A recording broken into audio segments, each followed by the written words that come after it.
دیکھیے اپنی اپنی کتاب میں، ان امیر المؤمنین ابی حفص عمر بن الخطاب رضی اللہ عنہ، دکھ رہا ہے آپ کو؟ قال سمعت رسول اللہ صلی اللہ علیہ وسلم یقول انما الاعمال بالنیات وانما لکل امرئ ما نوى فمن كان ہجرته الى اللہ ورسولہ فہجرته الى اللہ ورسولہ ومن كان ہجرته لدنیا یصیبها او امرأة ينكحها فہجرته الى ما هاجر الیہ، رواہ البخاری۔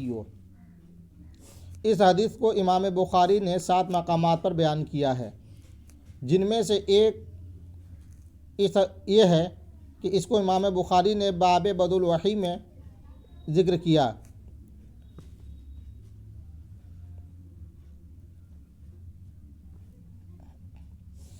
حدیث پاک کا ترجمہ، امیر المؤمنین ابو حفص عمر بن الخطاب رضی اللہ عنہ بیان کرتے ہیں کہ میں نے رسول اکرم صلی اللہ علیہ وسلم کو ارشاد فرماتے ہوئے سنا، تمام اعمال کا دار و مدار انسان کی نیت پر موقوف ہے، سمجھے؟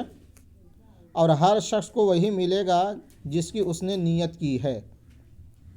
اگر ہجرت سے مقصود اللہ اور اللہ کے رسول کی طرف پہنچنا ہے تو اس کی ہجرت اللہ اور اللہ کے رسول کی طرف ہے، اور اگر کسی دنیا کی غرض کے لیے یا کسی عورت کے لیے سفر کیا جس سے وہ نکاح کرنا چاہے تو اس کی ہجرت اسی کی طرف ہے جس کی نیت سے اس نے ہجرت کی۔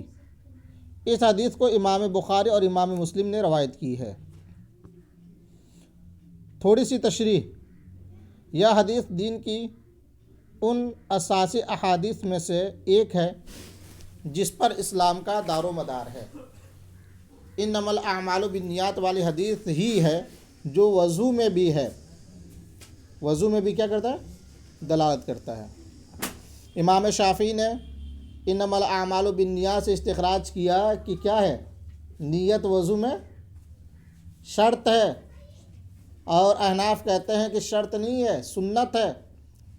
اگر اس نے وضو کی نیت کی تو وضو کرنے کا ثواب پائے گا، اور اگر نیت نہیں کی تو وضو کرنے کا ثواب نہیں پائے گا، مگر وضو اس کا ہو جائے گا۔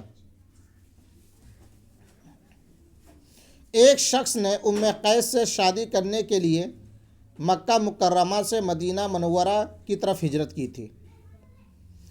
پہلے عرب عورتوں کا نکاح کسی